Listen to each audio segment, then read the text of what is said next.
Bueno, muy buenos días de este miércoles 22 de octubre de 2025. Vamos a dar inicio de inmediato a nuestra sexta sesión ya del curso Revolución, una historia ¿Y qué es intelectual, posible una séptima sesión?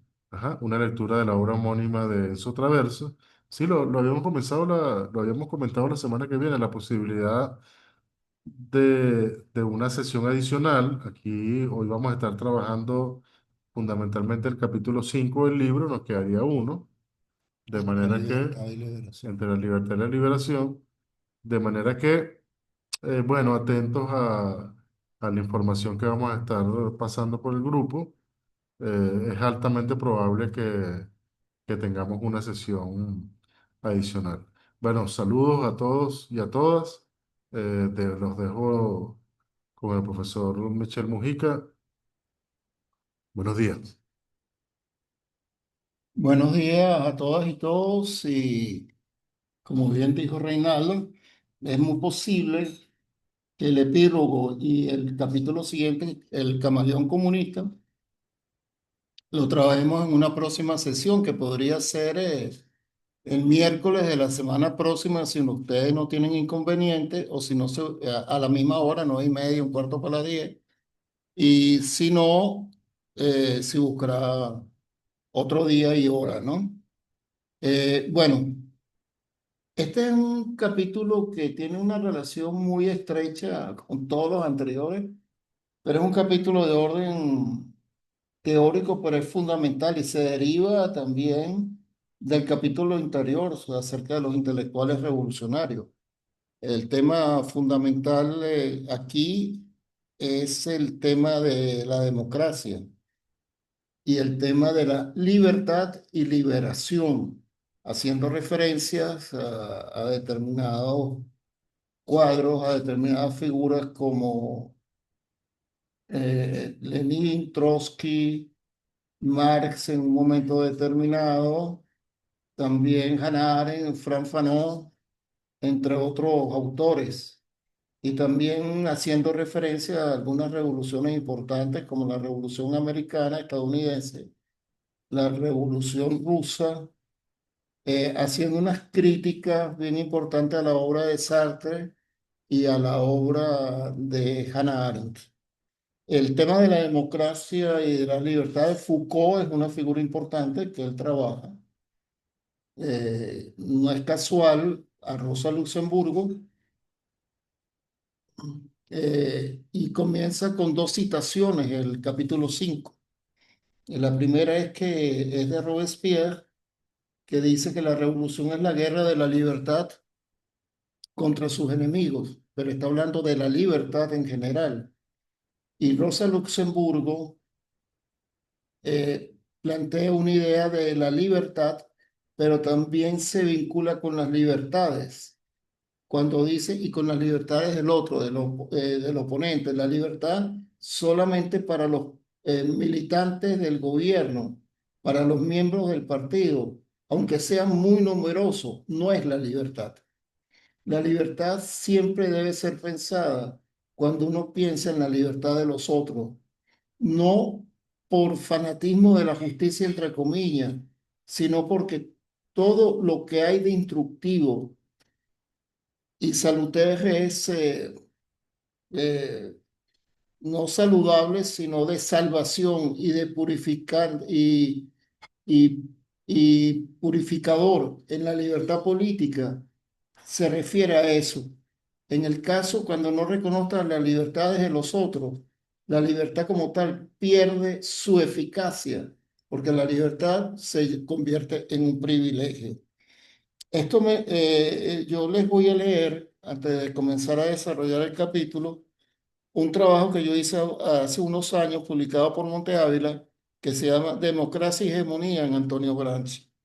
Retomando la obra de Gramsci, yo digo que podemos afirmar que su pensamiento nos ofrece una manera distinta de estudiar el fenómeno de la transición hacia el socialismo en los países capitalistas occidentales. Su idea de edificación de un sistema de organización de la vida socialista, tanto política como teóricamente, es diferente de la propuesta por Lenin y se hace evidente en su crítica a las instituciones políticas tradicionales, el partido político y el sindicato. Lectura e interpretación que la realizamos a lo largo de nuestro también de trabajo. También estudiamos el pensamiento de Lenin, que no valoró el peso de las libertades y de la democracia formal en la construcción del socialismo. Valoró sobre todo el tema de las libertades sustantivas.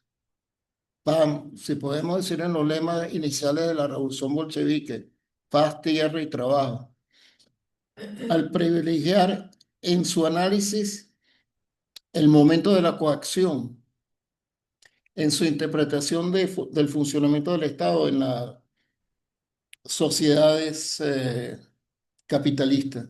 Sin embargo, no podemos pensar el Estado como no podemos pensar la organización del mundo del trabajo como se presentó en el periodo del orden y nuevo de las grandes huelgas que se realizaron en la ciudad de Turín en los años 20, eh, que encarnaron inicialmente las formas de realización de la democracia sustantiva bajo formas hegemónicas específicas que la acompañan, asegurando no solamente a las fuerzas del trabajo la dirección del proceso productivo y su gestión, no solamente en las industrias, sino en las comunidades, sustituyendo de este modo el poder autocrático del capital, porque el capital es visto en Antonio Gramsci también como relación social, como una relación social de exclusión en el mundo del trabajo, en el mundo de la producción, de la industria, entre cuando consiste en la separación del trabajador, tanto individual como colectivo, de los medios de producción, de los medios de producción de la vida y el control y su apropiación por los sectores capitalistas. En este caso, es importante pensar eh, que la idea de democracia en la dominación y mantenimiento del poder del capital no se traduce solamente en la difusión de discursos y actos legitimadores en el campo de la sobreestructura, sino también que el mantenimiento del capital, en el caso del capitalismo estadounidense, se organiza en el mundo de las relaciones de producción. Una muestra de ello son las experiencias del Fordismo y el Taylorismo. Y una idea fundamental en Gramsci es la idea de participación colectiva de los trabajadores en los asuntos de su vida cotidiana y sobre todo en el mundo del trabajo. Esto me parece importante, esta interpretación que realiza eh, Antonio Gramsci, porque el socialismo va a ser pensado como algo, una estructura blindada de consenso activo y de participación popular y ciudadana. Es un elemento que vamos a construir, a desarrollar en este capítulo que a mí me parece esclarecedor, que comienza con la distinción entre las libertades en el mundo del trabajo. No solamente el tema de la libertad desde la época de las luces, sino que las concepciones de la libertad varían fundamentalmente.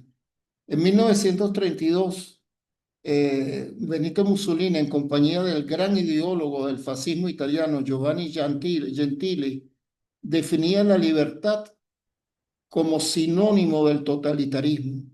El fascismo, decía Mussolini, es para la libertad, para la única libertad que puede ser asumida de un modo serio, es la libertad del Estado y del individuo, pero en el Estado.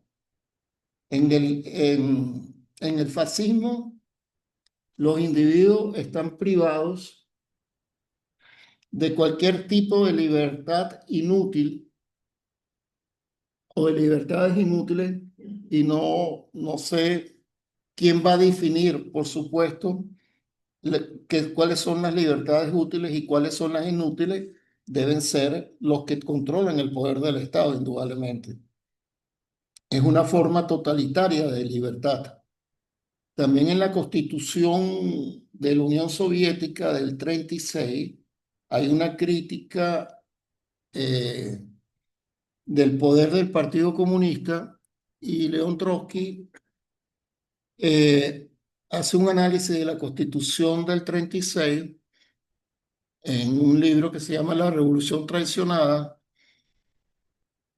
que en el papel, en el texto constitucional, la Revolución Rusa y la Constitución de la Unión Soviética garantiza numerosas libertades de expresión, de prensa, de reunión y de manifestación. Pero en realidad, esas libertades asumían la forma de un bozal o de estar esposado, de tener las manos y los brazos esposados. Trotsky subrayaba que la libertad de prensa suponía el mantenimiento de una censura previa, y quien tomaba la decisión no era aquel ciudadano elegido que tenía la libertad de pensar, sino la decisión de las libertades de prensa residían en las decisiones del secretariado del Comité Central. Y lo mismo pasaba con las libertades de reunión y de asociación.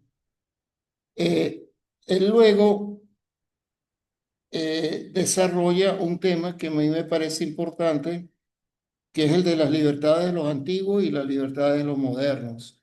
Cuando se refiere a Benjamin Constant en 1819, donde habla de las libertades negativas, que significa, entre otras, la ausencia de interferencias externas que impidan al ciudadano actuar. Es decir, es es un pensamiento dicotómico, porque dice, las libertades negativas son aquellas en que no existe ausencia de interferencias externas. En este momento, me imagino, se refiere al Estado. Y las libertades positivas son aquellas condiciones que posibilitan las decisiones para poder actuar, que es el caso de Isaías Berlín. Esa dicotomía es bien importante, pero las realidades son otras. Puede existir, si bien el Estado en cualquier tipo de sociedad genera formas de coacción que garanticen la legitimación de su poder, también es desde el propio Estado y desde de los propios gobiernos que van a permitir o no permitir o van a coactar parcialmente o totalmente el ejercicio de las libertades públicas. Esto es un elemento que resulta bien importante porque va a ser parte del análisis eh, que se va a desarrollar fundamentalmente.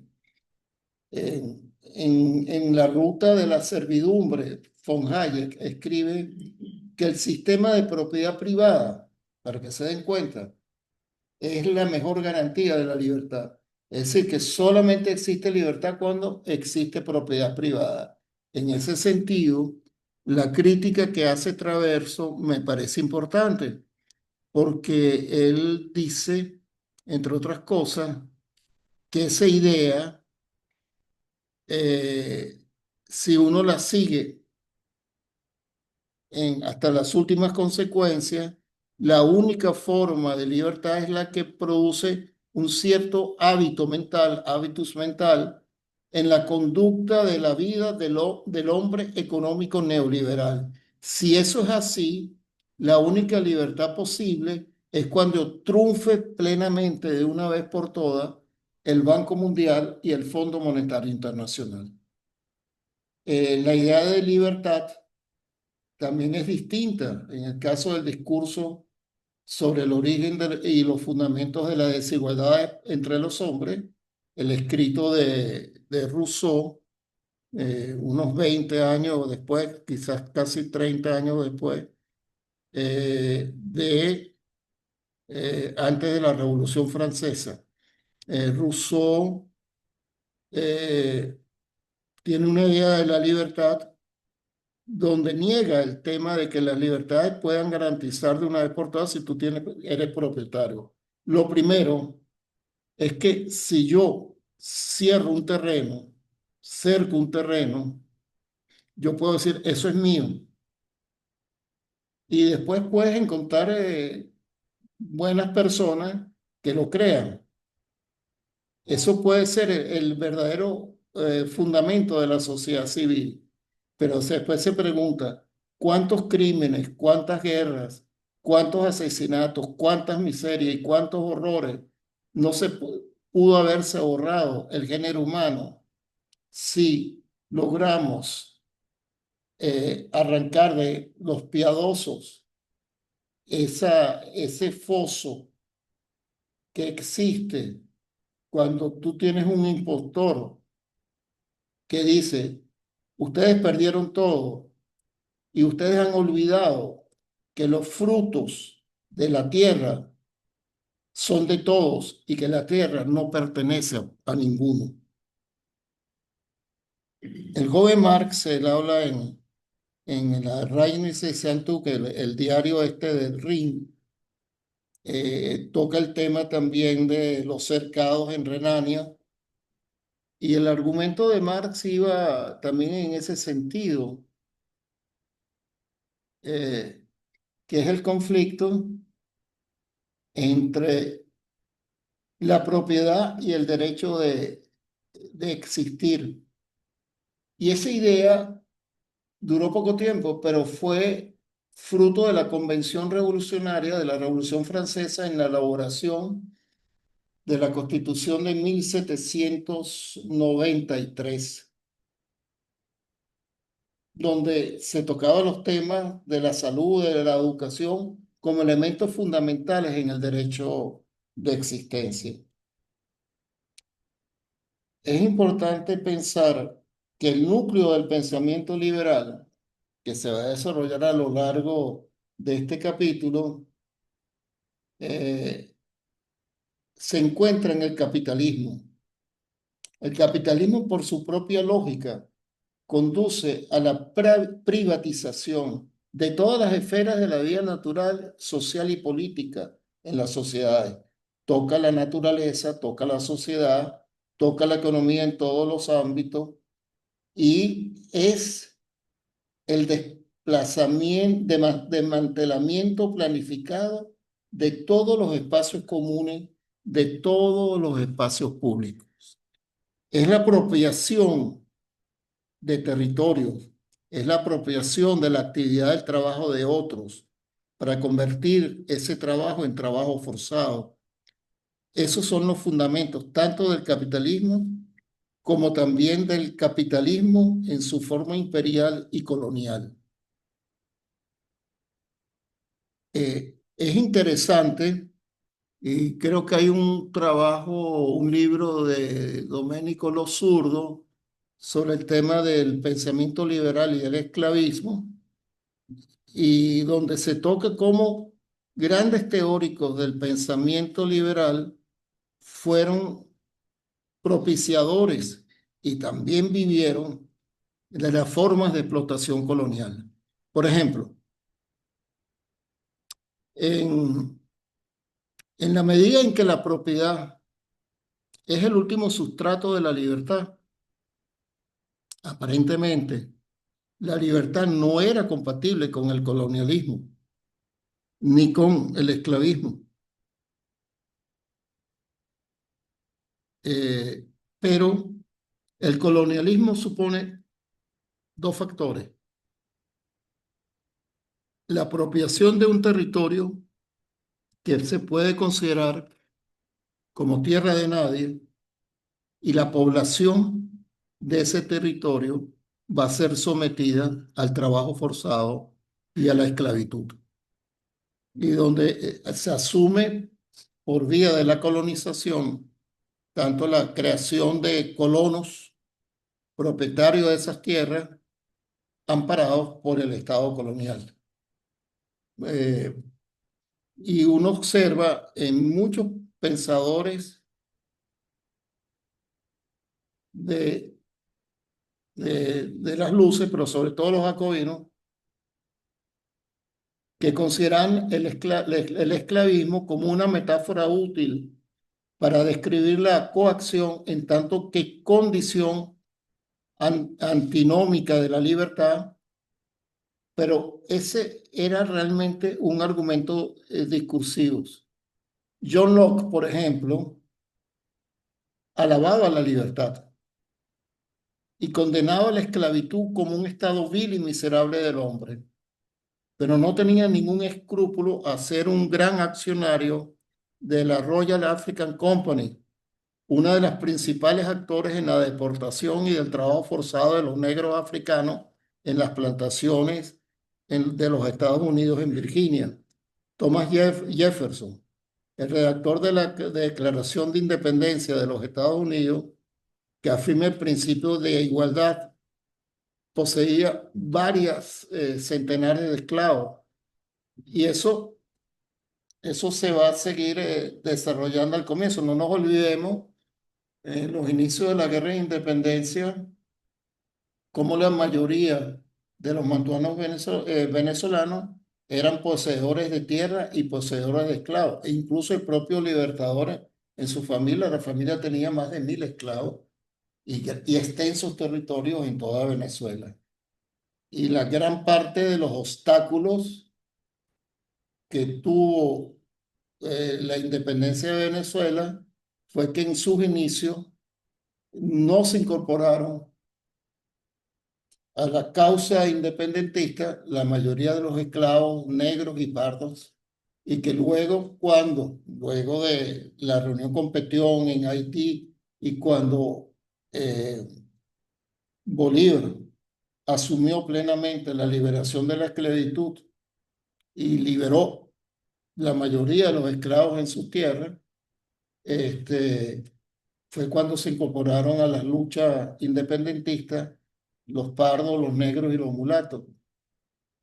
Pero fue hasta la Guerra Federal que se logró la liberación de los esclavos en Venezuela, es decir, cerca de más de 30 años después, de 24, 25 años después de la independencia de Venezuela. Entonces, hay una parte que se llama representación, es la tensión entre libertad y liberación. La liberación está asociada también a la liberación de los pueblos coloniales. Hay una crítica muy minuciosa que hace Traverso de la obra de Hannah Arendt, donde en una u otra forma cae en el eurocentrismo y no reconoce las luchas por la independencia y liberación de los pueblos y naciones colonizadas. ¿Está bien? ¿Está grabando? Sí, sí. Admitir a la Marilena. Continúa. Sí. Ok.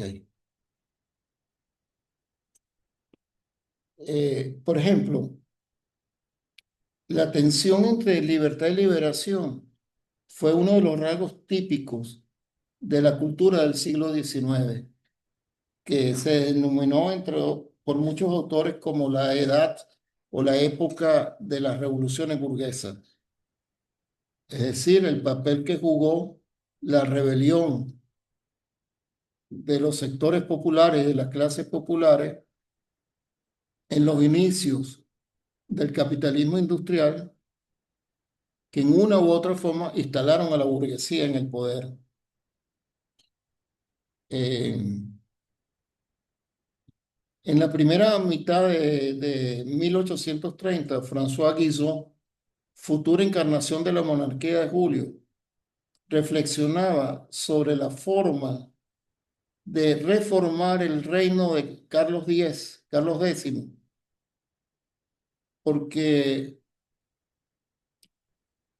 él pensaba que los protagonistas de las gloriosas luchas del 27 al 29 de julio de 1830, que eran trabajadores calificados que constituyen el núcleo del pueblo de París, artesanos, carpinteros, cerrajeros, eh, talladores de piedra, impresores, es decir, un pequeño número de estudiantes que tomaron abiertamente la lucha en contra del reino de Carlos X. eh, Al final, cuando se instaló el nuevo poder, la burguesía se vio a la difícil tarea de apropiarse sobre el plan simbólico de un acontecimiento donde ella nunca fue ni la fuente de inspiración ni la figura notable. La columna de Julio en la Plaza de la Bastilla, que fue construida entre 1835 y 1840, eh, se funde igualmente en la masa de monumentos dedicados a la gloria nacional diseminados en la capital. La estatua que la domina, el espíritu de la libertad, realizado por Agustín Dumont, es, al parecer de Traverso, sumamente neutro desde el punto de vista de su apariencia y de su significación. Sin embargo, para la misma época aparece un cuadro de Eugène Delacroix, La libertad guiando al pueblo, de 1831, que es óleo sobre tela, que se encuentra en el Museo del Louvre. No sé si se lo robaron recientemente entre, entre la... Este, joya, pero parece que tiene un valor incalculable, ¿no? No, no, cuando roban en París, roban seriamente. Han robado joyerías que venden relojes y joyas de una fortuna en la Plaza Vendôme y lo hacen de una forma perfecta y casi nunca lo agarran. No lo creo. Yo admiro sus oradores de A mí porque también. son de una limpieza, de una inteligencia. No, y no solamente lo que roban generalmente a las embajadas de Qatar y de Arabia Saudita, que acostumbran con carros blindados llevar joyas, dinero a sus países, pero con escolta, y han sido asaltados y robados y nunca los han perseguido. Pero no me perdonan a los cursantes que haga esta digresión, pero voy a tomar otro elemento. En el aeropuerto Charles de Gaulle, eternamente existió un señor, lo que llaman allá en Francia un mendigo, un clochard, que dormía en el aeropuerto y todo el mundo lo conocía. Y un día, no sé por qué razones, no sé si en un cajero automático, desaparecieron 300.000 euros. Y más nunca apareció el mendigo. El clochard no apareció más nunca. Y yo creo que hasta la policía lo dejó ir. Eh, es impresionante eso que pasa en la forma tan sofisticada como robo. También una vez robaron un venezolano, me imagino que era muy arrogante y mostraba lo que tenía. Estaba en un hotel de lujo y se fue con su compañera, novia o amante, no me importa lo que sea, a una calle, la calle que se llama Montaigne, que es la calle de las grandes firmas en París. Ahí están todas las firmas en París, y su compañero entró a una tienda y él estaba esperando afuera, pero parece que el reloj Rolex que tenía él era un reloj de oro con diamante, pero que costaba una fortuna, y llegaron dos motorizados, les metieron una llave para ahogarlo, estrangular, le quitaron el reloj y se fueron. Pero ese reloj tenía un valor incalculable. Vivía en Miami el venezolano.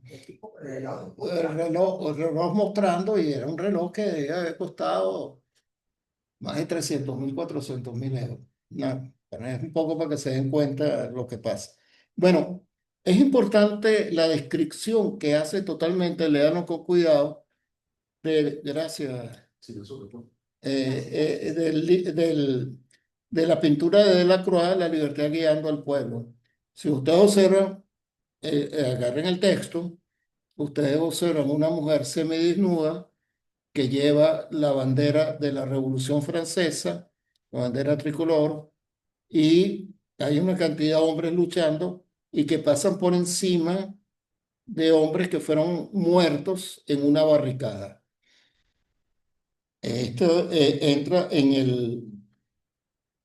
el más amplio espíritu republicano y la figura, el cuadro es impresionante, ¿no? Eh, Verlo, ¿Ah? verlo. Verlo es impresionante. Sí.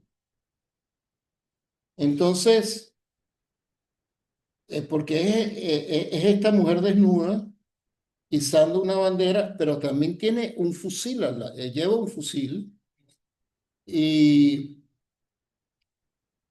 y, y dirige a un pueblo insurgente que pasa por encima de los restos de una barricada donde está lleno de cadáveres.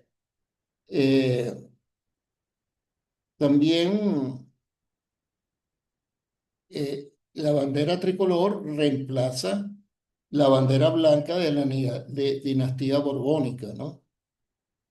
Eh, a los pies de esta mujer yacen cuerpos ellos describen 13 rebeldes que fueron asesinados y están en pleno acto de batalla, ¿no? Eh, la mayoría de estos personajes han tenido diversas interpretaciones, ¿no? Con el caso de la libertad misma. Él dice que es poco probable que De la Cruz haya buscado erigir en símbolo a esta mujer, en símbolo de la liberación de las mujeres. Eh, y algunos intérpretes exégetas dicen que el pintor se inspiró en, en La Curée. La Curée es como la cura de Augusto Barbier, un poema escrito después de la insurrección en la cual la libertad era evocada como una mujer valerosa con pechos potentes, ¿no? Hermoso, que era una mujer ágil y que caminaba a grandes pasos y se complacía por los gritos del pueblo. El propio Balzac admira el cuadro de Delacroix en el Salón de 1831 y lo menciona en el poema que aparece en su novela Los Campesinos de 1855, donde describe la libertad bajo los rasgos de Catherine, que era una mujer que pertenecía a los sectores populares de París. Por otro lado, algunos comentaristas ven en el cuadro, si ustedes observan en el cuadro, El libro tuyo lo tiene mucho más grande que el tuyo. sí, te espera. Mira qué chiquitico sale aquí. Ah, el cuadro es mínimo, aquí es más Sí. grande. Mira el que tiene. Yo te lo enseño.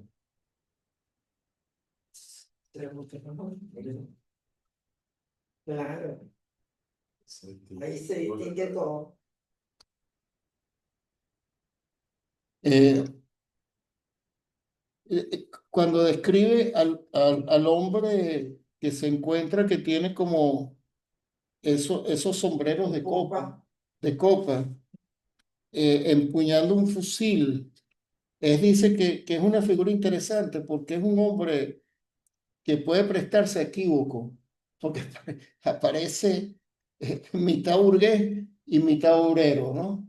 Y realmente la vestimenta de él no tiene nada que ver con la vestimenta del resto de los mortales que están en plena lucha insurreccional, ¿no? Eh, y también los usos de la libertad guiando al pueblo son interesantes, porque la libertad la libertad republicana, llevando una bandera tricolor, es una referencia explícita a a una pintura de una tela de un pintor neoclásico, Charles Thevenin, que celebra el heroísmo de un general napoleónico. Y este hombre fue muy conocido porque pintó las batallas de la Revolución Francesa y del primer imperio. Delacroix, para algunos, de forma manifiesta, la bandera tricolor de la libertad tiene una cierta dimensión bonapartista. Y esa misma bandera tricolor, en 1830, cuando la Revolución de Julio coincide con la conquista de Argelia, no nos olvidemos que fue en 1830 que se inicia la conquista y colonización de Argelia por Francia en 1830. La bandera que llevaban era la bandera tricolor. Es decir, que en las luchas imperiales y en las luchas coloniales, no importa si fueron bajo formas republicanas o bajo formas monárquicas, las empresas coloniales siempre fueron parte de la expansión francesa. La libertad como conquista revolucionaria y como atributo del colonialismo, porque el colonialismo francés siempre fue pensado como una misión civilizadora. Yo en forma de broma lo digo muchas veces. Yo tuve un amigo mío, embajador, creo que de Benín o de otro país del África Occidental, que él me contaba que cuando él estudiaba en su país primaria, todavía no existía la independencia de su país, estaban bajo colonia francesa. Los profesores en las clases de historia le explicaban que les iban a narrar de dónde provenían ellos. Y siempre el profesor comenzaba las clases diciendo sus ancestros, los galos. Y él me decía, Michelle, pero es que yo, mi color de la piel y mis compañeros no teníamos que ver nada con Asterix ni con los galos, pero eso es lo que era, nos enseñaban. Y también eso sucedía en Argelia. En Argelia yo leí la historia de un maestro que después se enroló en las filas del Frente de Liberación Nacional. Fue trágico esa historia, pero es bueno recordarla, de las ambivalencias del colonialismo y también de la ambivalencia de la lucha de liberación nacional, que él daba clases como portavoz de la misión civilizadora francesa, ¿no? Pero también empezó a reconocer y a estudiar las manifestaciones culturales de los pueblos originarios de Argelia, de los bereberes, por ejemplo, y de los kabiles. Y era riquísimo, él dice, en su leyenda, en su literatura oral, tanto en su literatura oral como su literatura escrita. Y él comienza a participar en las luchas de enlace, de llevada de armas, de manifiesto, con el con el Ejército de Liberación Nacional. Pero cuando llega la independencia, ahí lo envía Ben Bella, el primer gobierno de Ben Bella, que fue derrocado. La independencia es en el referéndum 1962. Ben Bella es derrocado en 1965 por el Ejército de Liberación Nacional Interno, por Boumediene, pero a él lo enrolan para hacer estudios de electrónica en Estados Unidos. Cuando él termina en la ciudad de Nueva York sus estudios de electrónica, él se va a la Embajada de Argelia en los Estados Unidos y le niegan la posibilidad de obtener el pasaporte porque él solicita su pasaporte. Y él tuvo que esperar 20 años para que le otorgaran el pasaporte argelino. Es decir, que él se quedó en una situación de apátrida, porque él, la nacionalidad francesa, el Estado francés se la quitó, pero también el Estado argelino no lo reconocía. ¿Por qué no lo reconocía? Porque no era totalmente argelino, pero si él como vocación y lucha se plegó a las luchas del pueblo argelino y lo consiguió su tenacidad, bueno, en esos son los franceses, son 20 años hasta que logró que le dieran el pasaporte y pudo regresar a Argelia a visitar los sitios donde él fue maestro de escuela, sus compañeros de la época, sus alumnos, y empezó a entablar conversaciones, pero un poco para que se den cuenta de las ambivalencias. Es decir, yo luché en la guerra de liberación a favor tuyo, pero como tú no eres de aquí, no te voy a reconocer. Es decir, no todo el mundo tuvo la facilidad que tuvo el Che en su reconocimiento en Cuba. Eso pasó más de una vez con la revolución, por lo menos en el caso de la revolución argelina. Entonces, esto es lo que estamos tomando hasta ahora, es una lucha de liberación. Hay otro cuadro que es interesantísimo, que es el de François-Auguste Viard, la abolición de la esclavitud en las colonias francesas en 1848. Que es este cuadro chiquitico, no sé si lo tienen a la mano, Bueno, está más claro, pero es más del mismo tamaño. es más o menos el mismo tamaño. Sí. Pero es elocuente que en ese cuadro uno observa a un esclavo negro liberándose de las cadenas y siendo abrazado por una mujer negra. Pero hay una cantidad de mujeres sometidas, está la bandera tricolor francesa, eh, es como eh, las mujeres negras con el pecho desnudo están arrodilladas delante de la bandera francesa, como expresando su gratitud ante algunas mujeres blancas que son sumamente benévolas, ¿no? Es decir, que la misión de los europeos fue profundamente civilizadora. En un momento colonizó para ofrecer la civilización a los africanos, tanto del África subsahariana como del África del Norte, como en Asia, a los vietnamitas, a los habitantes de Laos y a los habitantes de Camboya, y en América, en las provincias que después se llamaron, después de la Segunda Guerra Mundial, las provincias de ultramar, que eran Martinica, Guadalupe, la Guyana y San Martín. Entonces, eh, uno observa aquí lo que es la cultura de las luces, pero asumida como un discurso legitimador de la colonización francesa y europea. Eh,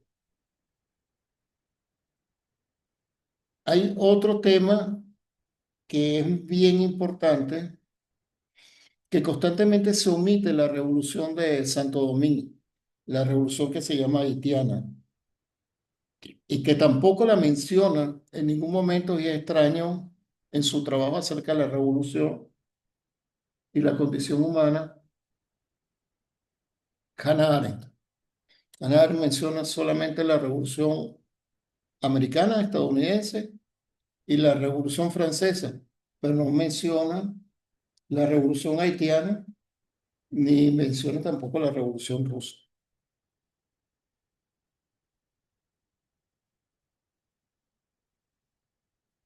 Por ejemplo, cuando se menciona la guerra civil americana, eh, mientras que el abolicionismo blanco se inspiró en el sentido del honor y de la moralidad de una burguesa WASP, es decir, anglosajona y protestante, a la vez muy consciente de sus raíces y también que tenía temores sobre el futuro de América, el abolicionismo negro fue una lucha llevada a cabo por los esclavos mismos por su liberación. Es decir, dos acciones y dos discursos totalmente distintos. Así, la Declaración de Lincoln en 1862 se encuentra a mitad de camino entre dos construcciones de la libertad o genealogías de la libertad. La primera prolongaba los principios de la Revolución Americana, que había sentado las bases de una sociedad próspera fundada en la economía de mercado y en la democracia política. Sin embargo, la democracia política no era para los esclavos ni para los pueblos originarios de América. La democracia política era para los grandes propietarios y para los blancos, para los whites, es decir, los blancos anglosajones y protestantes. Y por otro lado, hubo una nueva etapa en un proceso de autoemancipación que comenzó por la Revolución de Santo Domingo, como se llamaba en esa época, donde estaban Haití y República Dominicana. En otros términos, la Guerra Civil estadounidense fue una etapa en lo que James, que era un gran pensador, historiador trinitario, denominó las revueltas panafricanas. Eso es bien importante. Esta es la primera parte que él desarrolla que me parece importante, que él lo llama genealogías sobre temas de libertad y liberación, las representaciones, donde menciona el cuadro de Lacroix, La libertad guiando al pueblo, y luego menciona el cuadro de François Auguste de Biard, La abolición de la esclavitud en las colonias francesas en 1848. Y luego pasa a ontología, es decir, el estudio del ser. Vamos a ver en qué consiste, donde él va a estudiar eh, algunos pensadores que tocan este tema. Yo les recomiendo una serie de relatos, ojalá estén en español, que yo leí hace muchos años, de Jean-Paul Sartre, que se llama El Muro. Me parece que es importante el muro. Mm. Aquí, como él trabaja mucho a Herbert Marcuse, él dice, luchar por la libertad bajo la opresión presenta un potencial emancipador y crítico. De allí que reivindicar en una sociedad libre, reivindicar en una sociedad libre, pasa a ser una retórica vacía o el signo de un cierto conformismo. Es suficiente considerar la herencia del socialismo real, sea el de los obreros que se manifestaron en las calles de Berlín Oriental en junio de 1953, como aquellos que tumbaban y destruían las estatuas de Lenin en Budapest en noviembre del 56, o los actores de la Primavera de Praga, o por los fundadores de Solidaridad en Polonia en 1980. El sentido de la libertad aparentemente era claro. Hoy en día, en Europa Central, numerosos son los movimientos de extrema derecha que se autodenominan con el nombre de libertad. Es decir, hoy las nuevas formas de fascismo se fundan en la idea de libertad, aún cuando hay grupos muy pequeños neonazis que con el brazo derecho lo inclinan hacia el cielo. Marcuse tiene todo un trabajo que él describe en El hombre unidimensional, y también describe la importancia y los límites de la definición ontológica de la libertad que se encuentra en El ser y la nada, que fue escrito en 1943 por Sartre. Pero es interesante lo que él dice con relación a Sartre y, y en el momento que él lo escribe, ¿no? Era en el momento eh,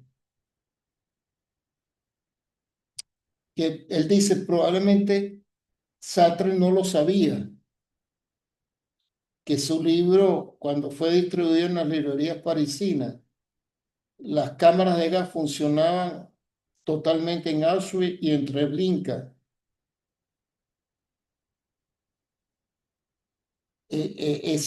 No es lo que ha pasado hoy en día con Palestina.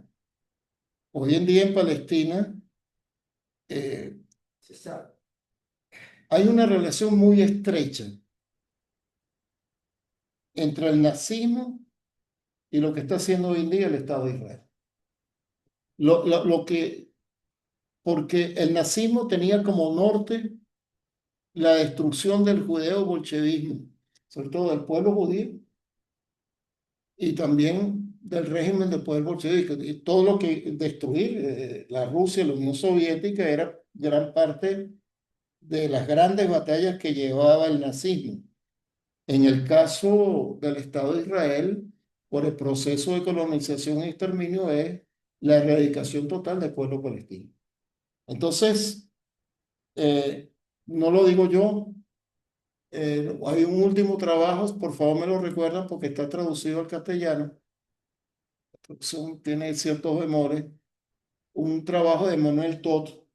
Emmanuel Todd es un gran demógrafo que escribió un libro, La derrota de Occidente. Él es nieto de Claude Lévi-Strauss.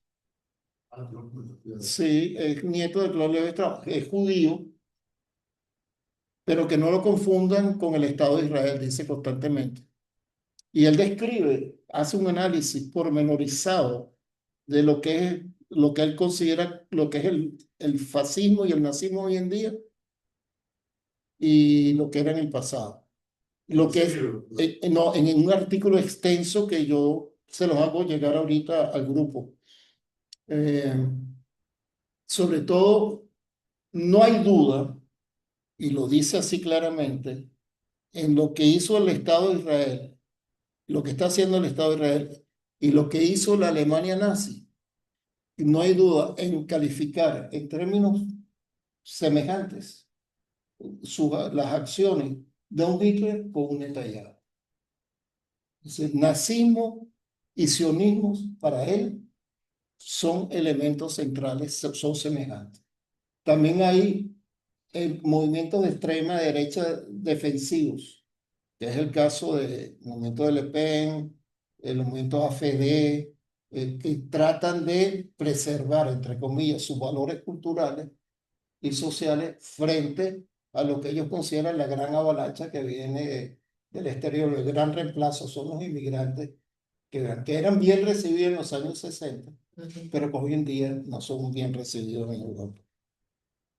Entonces, es interesante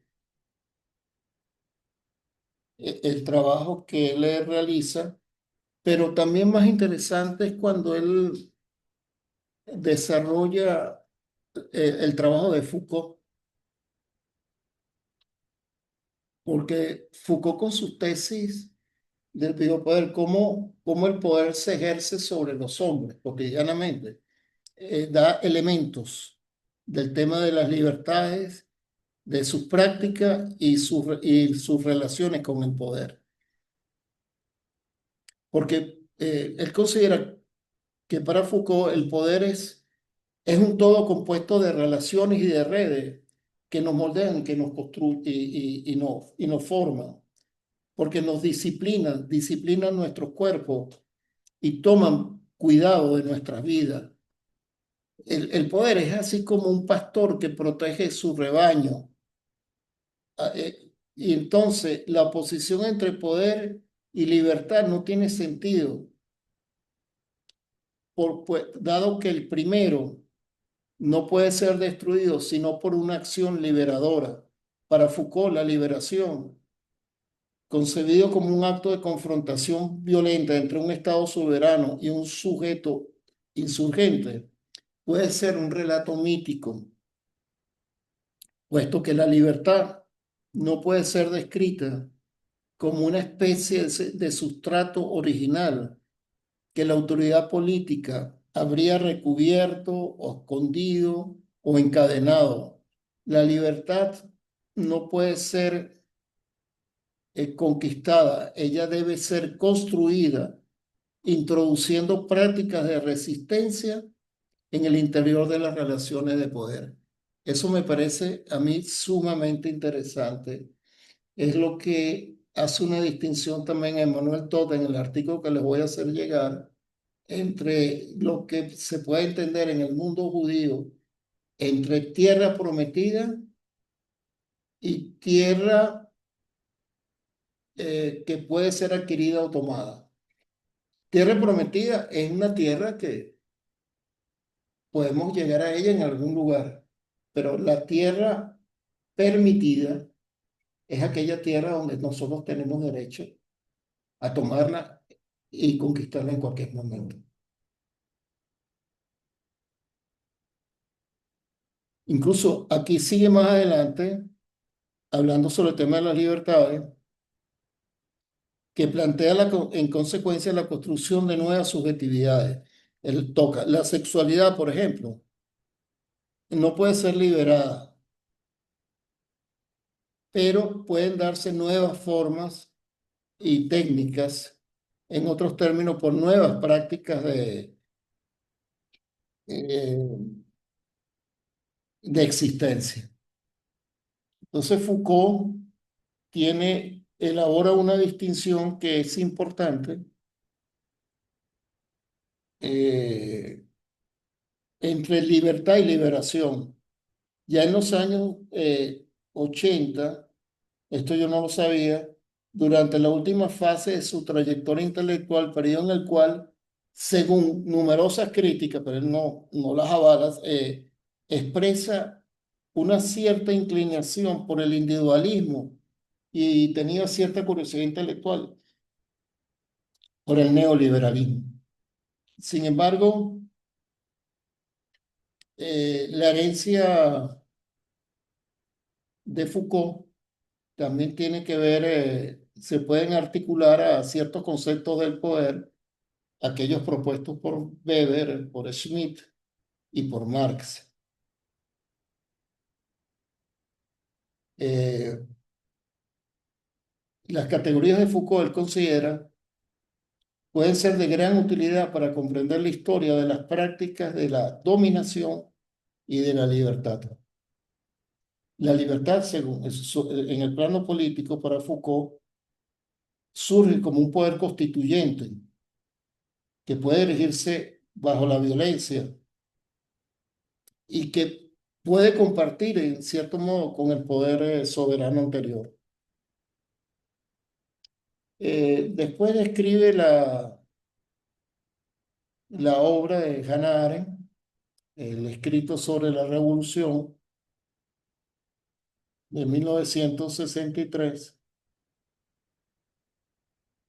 donde ella describe la liberación como un acto voluntario, por definición transitorio efímero, que puede conducir tanto a la libertad como al despotismo.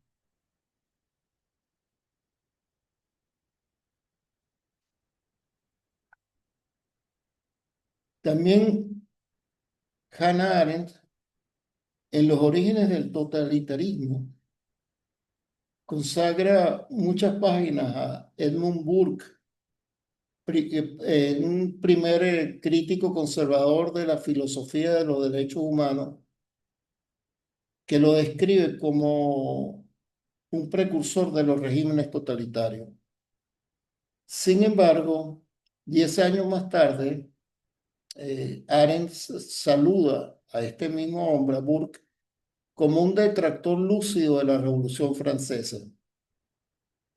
Para ella, la crítica de los derechos humanos formulada por Burke no estaba eh, eh, desfasada ni reaccionaria, en la medida que había comprendido que las luces francesas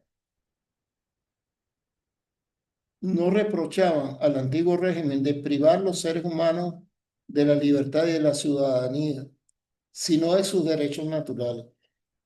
Eso hay que estudiarlo porque los derechos naturales pueden ser muy variados, el derecho a la vida, el derecho a la existencia, el derecho al trabajo, etcétera, ¿no? Aquí habla de los derechos naturales en tanto que el derecho a la comida, al vestido, a la reproducción de la especie, es decir, un derecho a las necesidades de existir. Cuando habla de la revolución, es también un pensamiento contradictorio. Es interesante, dice eh, Traverso de Ganar, que en ningún momento trabaja con la revolución rusa ni trabaja con la revolución haitiana. Y con la revolución americana se centra fundamentalmente en las libertades formales, pero se olvida que la construcción de la sociedad estadounidense en el ejercicio del dominio y de la hegemonía se construyó bajo el fundamento de una relación social de exclusión de los esclavos, por supuesto, y de los pueblos originarios. Eh, es decir, la crítica fundamental que ella que desarrolla es la siguiente. Se podría observar que excluir la cuestión social de la esfera política es precisamente el argumento gracias al cual el liberalismo clásico intenta siempre legitimar los privilegios y los poderes ligados a la propiedad. Y él considera que en una u otra forma Hannah Arendt cae presa de ese eurocentrismo. En el siglo XIX la democracia era percibida como, eh, como un hecho donde la cuestión social se inscribía, Pietemont es como se extendía, pero por la fuerza, sobre la esfera política. Es un sistema peligroso que pensadores tan influentes, tan influyentes, perdón, del liberalismo como John Stuart Mill y Benjamin Constant rechazaban de plano a todos aquellos que planteaban con el tema del derecho al voto y el derecho a la propiedad. Generalmente, perdón, me equivoqué, porque todo el siglo XIX, las principales formas de votación, tanto en Europa, tanto en los Estados Unidos, como en muchos países nuestros que habían adquirido la independencia recientemente del dominio español o portugués, el derecho al voto estaba ligado al a tener propiedad, o en muchos casos de ser letrado, saber leer y escribir. Entonces, ahí en su escrito sobre la violencia, Hannah Arendt se expresa en términos profundamente contradictorios frente al tema de la revolución. Y se muestra indiferente a toda forma de revolución contra las luchas coloniales. Eso lo rechaza de plano ella. Y sugería, no solamente sugería, subrayaba cuántas revueltas de esclavos, y esto es una cita de ella, y sublevaciones de los expoliados y los desheredados son escasas. Cuando ellas se producen, se trata de una multitud furiosa que intentó transformar los sueños en una pesadilla generalizada. Es decir, el mundo colonial y las luchas anticoloniales no entraban en su análisis, en su interpretación. Es decir,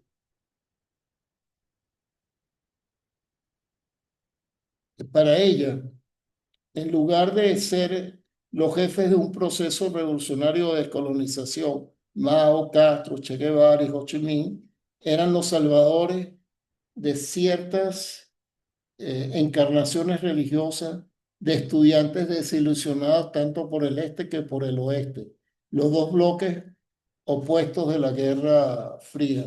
Es así que también como califica al poder negro, al Black Power en los Estados Unidos. Y se encerró también en criticar un mítico tercer mundo y consideraba al movimiento del Black Power como un movimiento potencialmente racista. Es decir, la crítica más poderosa que realiza Traverso es que eh, Hannah Arendt hace un proceso de deshistorizar la revolución y cae en lugares comunes conservadores sobre el salvajismo de los colonizados y de los continentes atrasados. La violencia extrema realmente, y dice Traverso, estaba muy lejos de ser solamente la exclusividad de las revoluciones coloniales.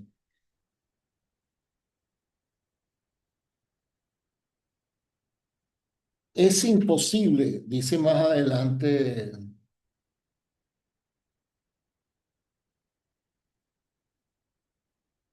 eh, Traverso, de leer las palabras de Hannah Arendt.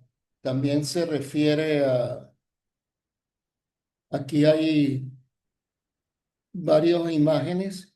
Una, el torrente revolucionario de 1834, que describe la revolución como un torrente que tenía una fuerza irresistible de todos sus elementos, que adquieren una dinámica autónoma, como espirales incontrolables para inventar un futuro que haga tabla rasa del pasado. También, también observas de Per Català un fotomontaje en el Museo Nacional de Arte de Cataluña, donde se observa una cruz gamada. Y no veo bien qué tiene al lado de esa cruz gamada en la lucha antifascista, ¿no? Un pie que pisa la cruz gamada. Pero hay otra parte que es importante cuando ella dice que, perdón, Traverso explica que las palabras de Arendt sobre la violencia anticolonial, que la califica de pesadilla y de locura furiosa, no nos deberíamos remitirnos, dice, al capítulo dedicado a la violencia en los condenados en la tierra. La obra última de Franz Fanon, que leyó la edición impresa, creo que unos días, pocos días antes de fallecer en Estados Unidos. El contraste es cuando él hace una separación categórica entre la separación categórica que opera Arendt entre libertad y necesidad nos lleva a la dicotomía de la ciudad colonial, en la cual coexistían en realidad dos ciudades, la ciudad blanca y la ciudad de color. La primera europea y civilizada y la segunda primitiva, dominada por las necesidades primarias y generalmente descrita bajo la ayuda de un léxico casi zoológico: colores, olores, promiscuidad, suciedad, confusión, ruidos. Fanon se concentraba sobre los síntomas corporales de esta alienación, que él describía como una suerte de tensión muscular o de tetania. La tetania es cuando lo busqué, esos calambres que le dan a uno en las piernas, contracciones musculares, cuando tiene falta de calcio. Entonces, eh, eh, esa tendencia también se expresaba, De potasio. es potasio lo que falta. Yo dije calcio. Perdonen mi ignorancia médica, pero Mónica Sí, es sí, sí. psicóloga También y puede tiene un ser. hijo médico, entonces me lleva una morena, aunque mi abuelo también era un Me da gran médico. calambre también. Entonces, eh, él describe la obra de Fanon y es bien interesante sobre el tema de las ciudades, porque en La Peste, Camus, y cuando uno observa, Camus nació en Argelia, creo que Camus, la madre era española y el padre francés, no sé exactamente. Era Pied Noir, pero muy pobre, no era de los Pied Noir ricos, vivía en un barrio pobre y constantemente en algunos momentos describe las ciudades como los olores, como tú te trasladas a un barrio deprimido de la ciudad de Caracas o vas a pasar el fin de semana, vas al mercado el fin de semana en los Palos Grandes. La cuestión es notable. Mi tía me dijo que ese mercado que tiene todas las exquisiteces del mundo, que abre los sábados, en los Palos Grandes, sábado y domingo, fueron gran parte, los tarantines que montaron, fueron muchos de los que fueron expulsados por la huelga petrolera que ellos iniciaron para derrocar al gobierno de Chávez. Entonces, el alcalde en ese entonces, que debe haber sido Leopoldo López, les permitió que operaran libremente en los Palos Grandes, ¿no? Está el edificio. Sí, que es buenísimo ese mercado, ¿no? Entonces, el objeto es la ciudad colonial y es lo que pasa también con las favelas de San Pablo o de Río de Janeiro o los barrios populares que aún existen en muchas ciudades nuestras, ¿no? Es bien interesante todo lo que dedica a la obra de Arendt y reconoce algunos elementos. Por ejemplo, en los orígenes del totalitarismo, Arendt captó el lazo genético que unía el imperialismo del siglo XIX con el nacionalsocialismo. Es absolutamente cierto ese momento, porque inclusive en las colonizaciones alemanas, que la gente olvida muy rápido el colonialismo alemán. ¿Y por qué lo olvida tan rápido? Porque Alemania tuvo muchas colonias en África. Todo lo que es Burundi en África Central, creo que parte de Ruanda en un momento determinado, Namibia, eh, no sé si Rhodesia en sus inicios. Lo que pasa es que cuando Alemania es derrotada en la Primera Guerra Mundial, pierde también sus colonias, pero el exterminio progresivo y la creación de campos de concentración que creó Alemania bajo la Alemania guillermina, a comienzos del siglo XX, finales del siglo XIX, en Namibia, fue terrible. Destruyeron casi un 80%, exterminaron a la población originaria herere. Todavía Namibia está exigiendo reparaciones. Entonces, los campos de concentración no fueron una invención nazi, fueron una invención de la Alemania guillermina, como también fue una invención de campos de concentración a finales de la guerra de España contra Cuba.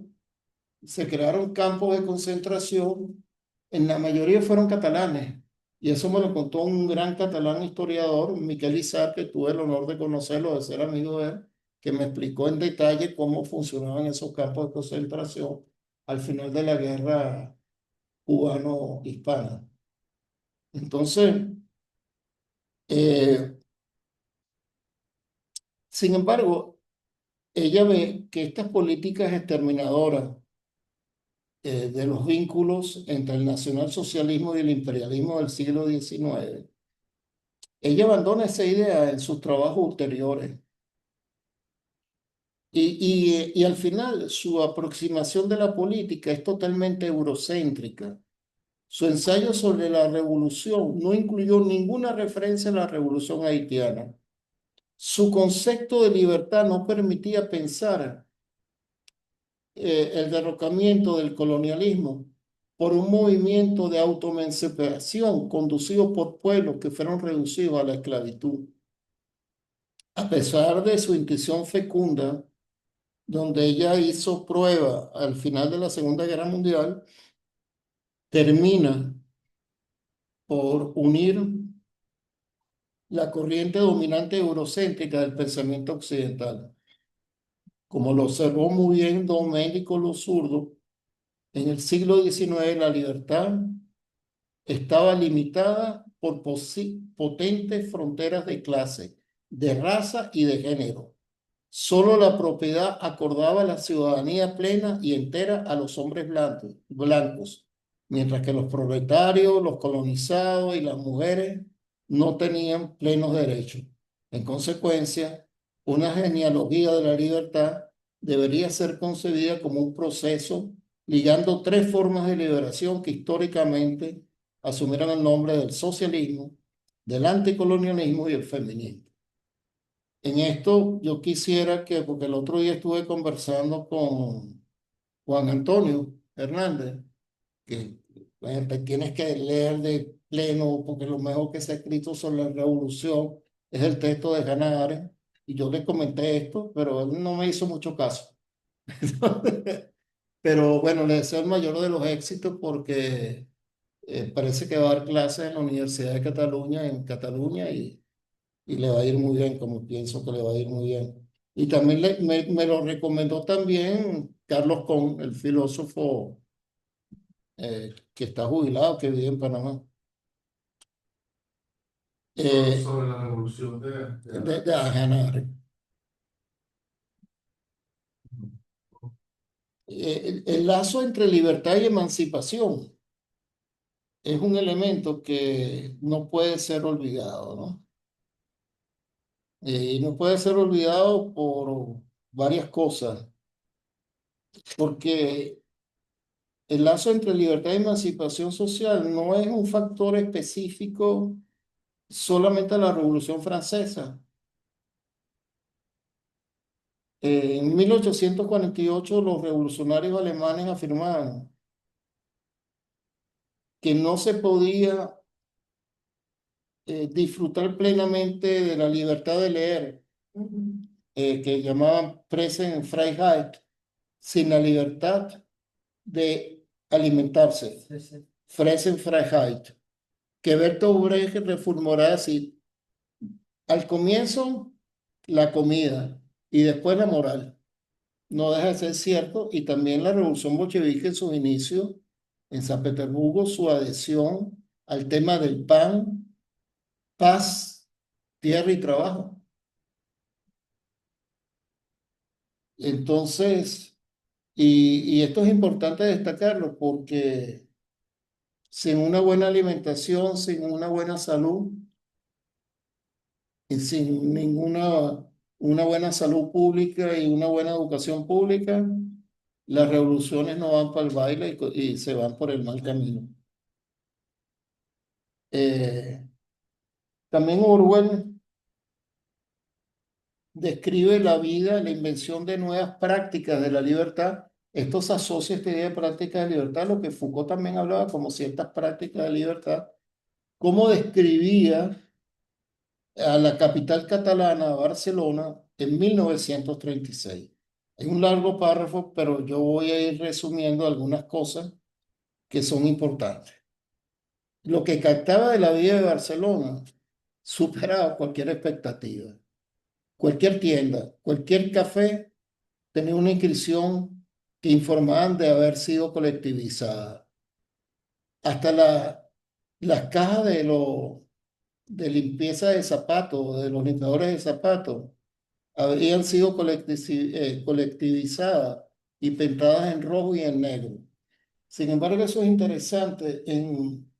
Cuando Boumediene llegó al poder en el 65 en Argelia, había un dicho de los argelinos, no me recuerdo cuando yo estaba trabajando en Argelia, que decían que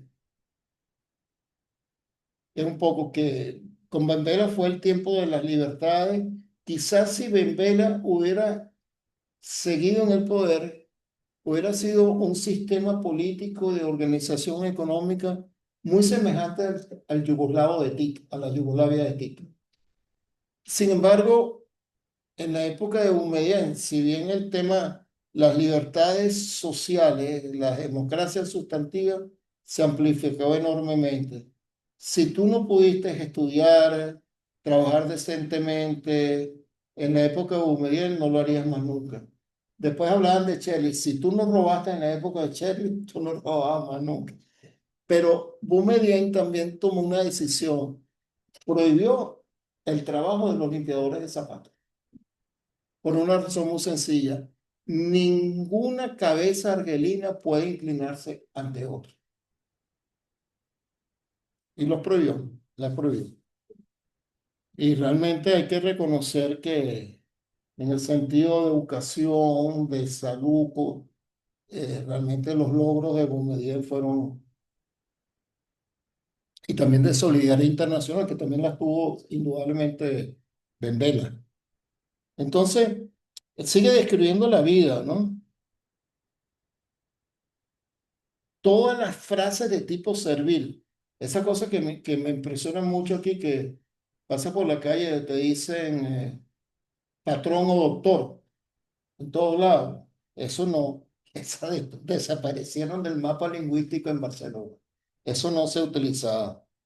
Ninguna persona decía señor o don. E inclusive no se podía tratar a la gente de usted. Todo el mundo se tuteaba o se llamaba camarada. En vez de decir buenos días, se decía salud. No había automóviles privados, todos habían sido confiscados. Los tranvías, los taxis, numerosos vehículos eran pintados en rojo y negro. Es decir, que quienes dominaban la ciudad eran los anarquistas, ¿no? Todavía había placas revolucionarias entre con rojos y blancos. Todas esas placas se quitaban y por contraste algunos afiches del pasado eh, también lo trataban mal. En las Ramblas, que es la arteria central de la ciudad, que es una muy bonita, llena de restaurantes, tascas, mercados, eh, los altoparlantes, lo que se oía eran cantos revolucionarios durante todo el día hasta avanzada la noche. Eh, Aparentemente fue una ciudad donde las clases poseedoras y las clases ricas no existían, con la excepción de un número muy pequeño de mujeres y de extranjeros, eh, que eran gente de dinero. Casi todo el mundo llevaba ropa de proletaria o alguna variante de un uniforme de milicia. Una buena parte,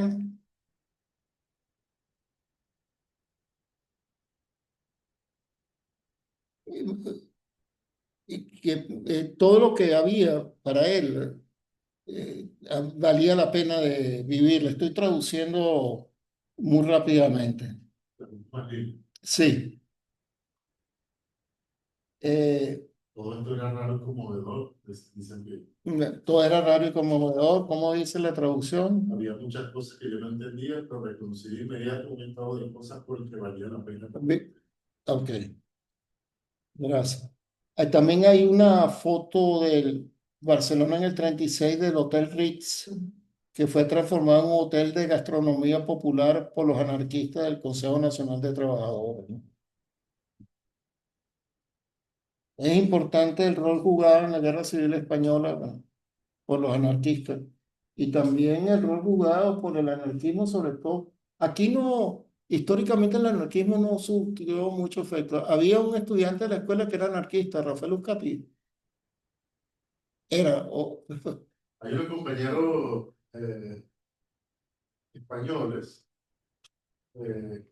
que vinieron, se vinieron después de la guerra civil anarquista, que tuvieron cierta influencia como en la generación nuestra. Mm. Y había, ¿tú te acuerdas de los morochos? Sí, Bueno, ellos eran como, ¿se acuerdan pues, de los Sí, sí, morochos? claro. Bueno, los morochos son, los Morochos Gutiérrez. claro, son panos, son muy inteligentes. Bueno, ellos los conocen bastante bien. Ay, tus compañeros entiendo que ya crearon un periódico, o sea, había como un activismo, pero muy pequeño y muy como cultural. Eh, y, pero bueno, hubo como una mínima transmisión ahí de esa herencia de lucha, autores, temas, se mantenía más o menos como actualizado, eh, sobre todo en relación con autores. Eh, pero no tuvieron mucho, es que la cultura política aquí es otra. Es otro.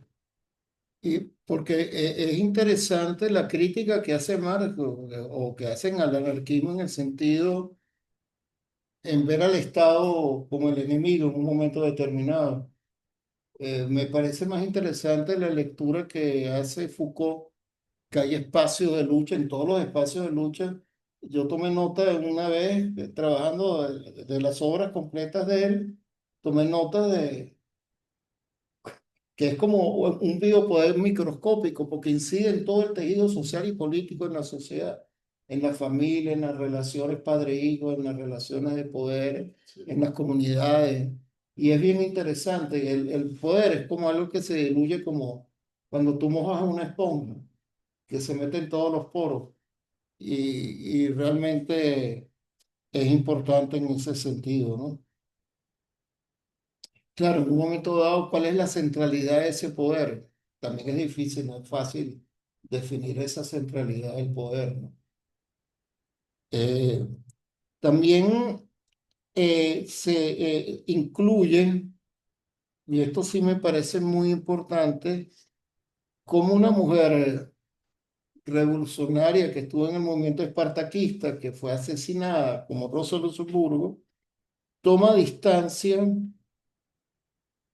tanto ante Trotsky como con Lenin, con el tema de la importancia de la democracia formal, que lo planteé al inicio en mi trabajo sobre Gramsci, está presente, Y ¿no? el epígrafe, ese epígrafe es ella discutiendo con los bolcheviques. Claro, y aquí desarrolla ese epígrafe.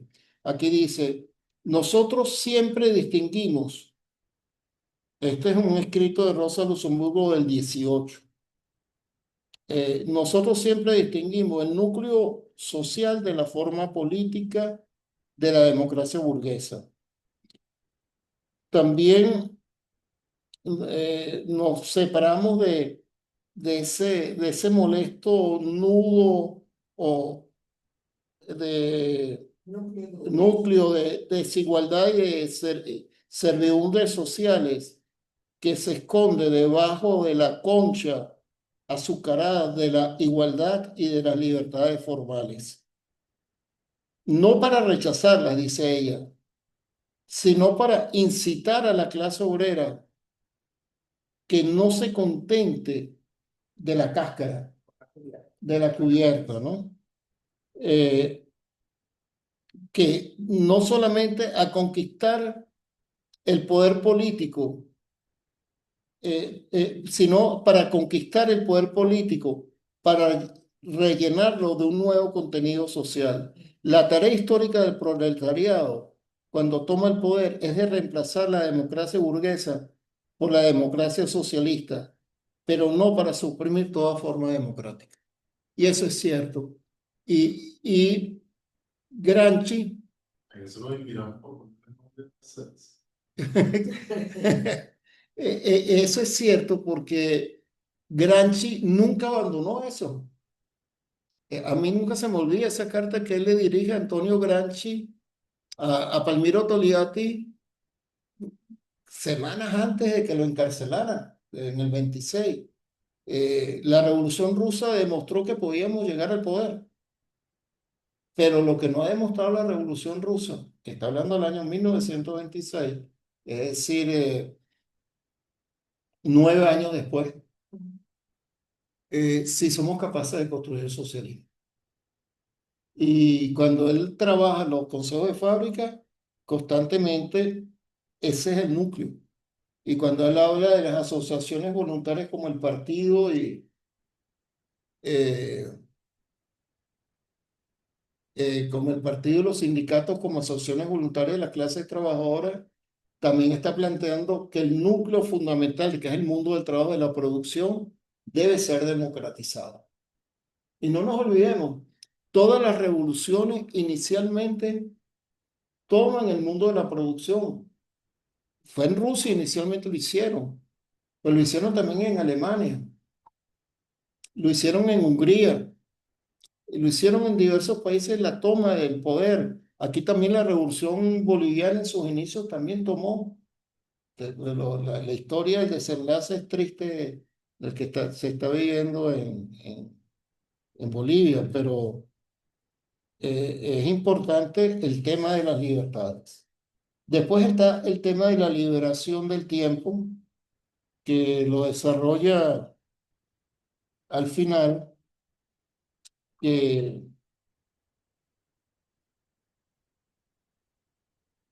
eh, que viene a ser bien importante y se refiere al tema del mundo del trabajo. Hay un trabajo de Edward Thompson que escribió la historia de las clases trabajadoras en Inglaterra, un trabajo que se llama Tiempo, Disciplina del Trabajo y Capitalismo Industrial. Ese se podría conseguir, que es un trabajo que tiene que ver con el mundo del trabajo.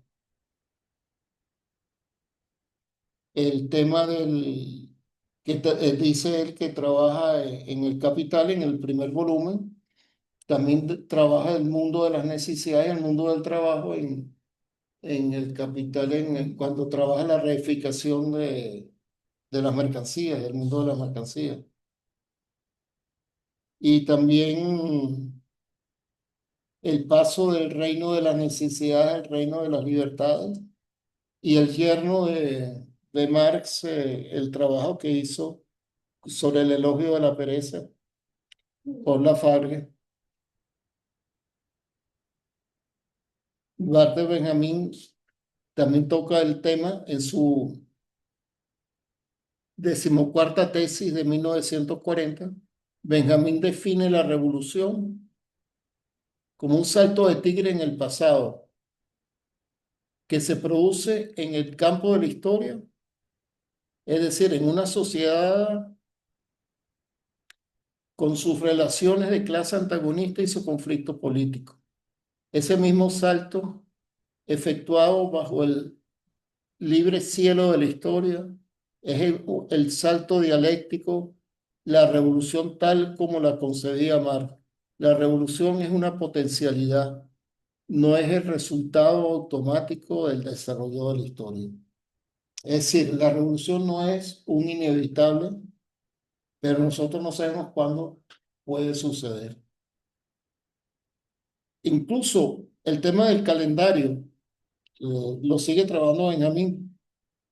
En 1793, la convención y los jacobinos crearon el calendario revolucionario, que no tenía nada que ver con el calendario que usualmente trabajamos nosotros. Pero eso fue abolido bajo el primer imperio en 1800. Napoleón, si bien reivindicaba la herencia de la revolución, deseaba establecer una continuidad histórica de su poder con el antiguo régimen.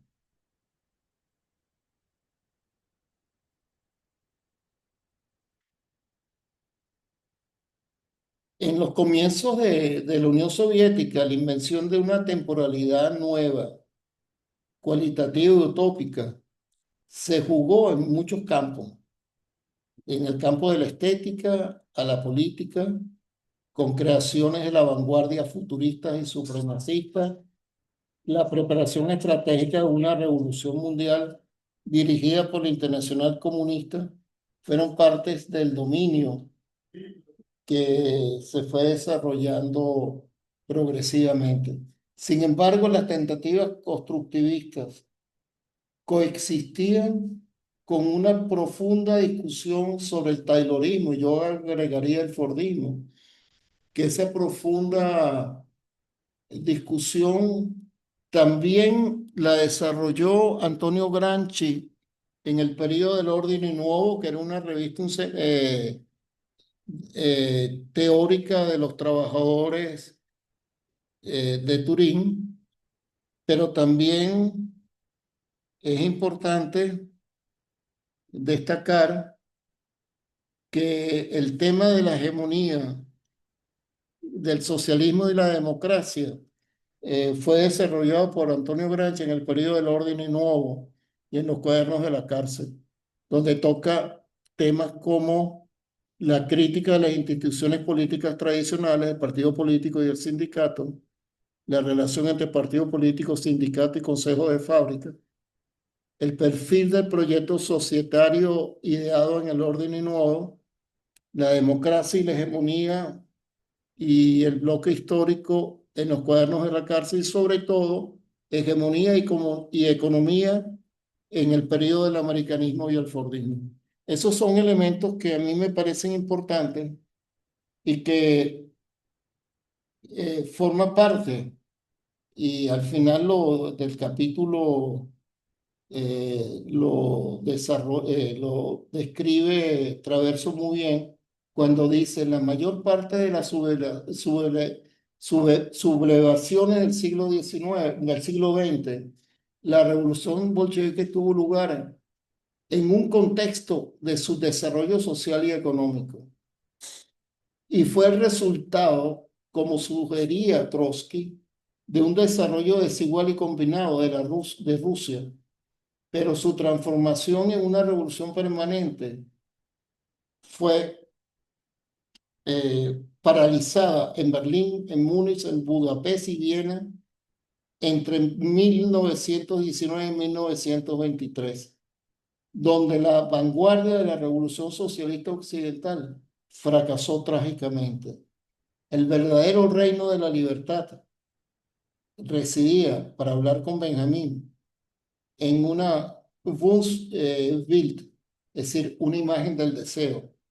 Lenin y Trotsky tomaron conciencia de que la libertad significaba, durante la guerra civil, cuando adoptaron la definición que un cierto tiempo atrás Saint-Just la definió muy bien. La revolución es la guerra de la libertad contra sus enemigos. Y hubo un general en la revolución de los claveles que fue más duro todavía. Creo que era González, que no hay libertad para los enemigos de la libertad. Eh, Tremendo cierre, Michelle. bueno, Nada, bueno. terminó por aquí y la próxima semana cerramos con el último capítulo que es más breve, Sí, pero me gustaría que intervinieran. Hay preguntas por ahora. entonces, sí, está mucho mejor. Salpons. Hay preguntas o intervenciones. Ahora que se está conectando Gloria. Están conectados Alexis, Marilena, Sabine y Gloria que estaba ahí pendiente. Se conectó y habló. Hoy no vino Aurora. Porque Michelle creo que Creo que ya. este libro es Es bueno. pero muy bueno para leerlo varias veces. Sí, Es tenerlo ahí. Sí, sí, tenerlo tiene ahí. mucha información, además. No es para guardarlo, para tenerlo ahí a la mano, porque es muy actual, Sí. tremendamente actual. No, al final en el epílogo, es que ha habido cantidad de movimientos que han estallado por todos lados, que a veces uno trata de identificarlo como la revolución esta de los terciopelos, De los colores. de los colores. Pero no es así, es mucho más que eso. Porque tú no puedes decir que los cuerpos de inteligencia de los Estados Unidos controlan todas las vainas y que manejan. Ellos aprovechan y se meten. Hay una condicional.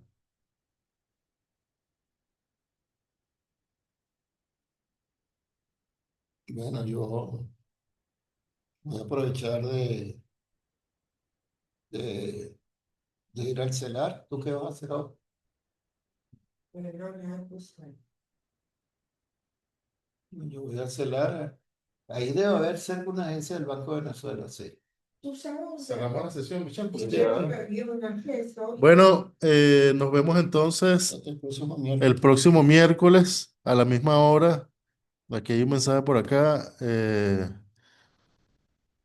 Mm, mensaje de Alexis por nuestra parte. Ah, Alexis, ¿qué coño? Ujú. De acuerdo con una jornada de eso. Sí. Dale, bueno, entonces nos vemos la semana que viene con la última sesión de nuestro curso. Muchísimas gracias a todos y todas. Nos vemos. Un abrazo.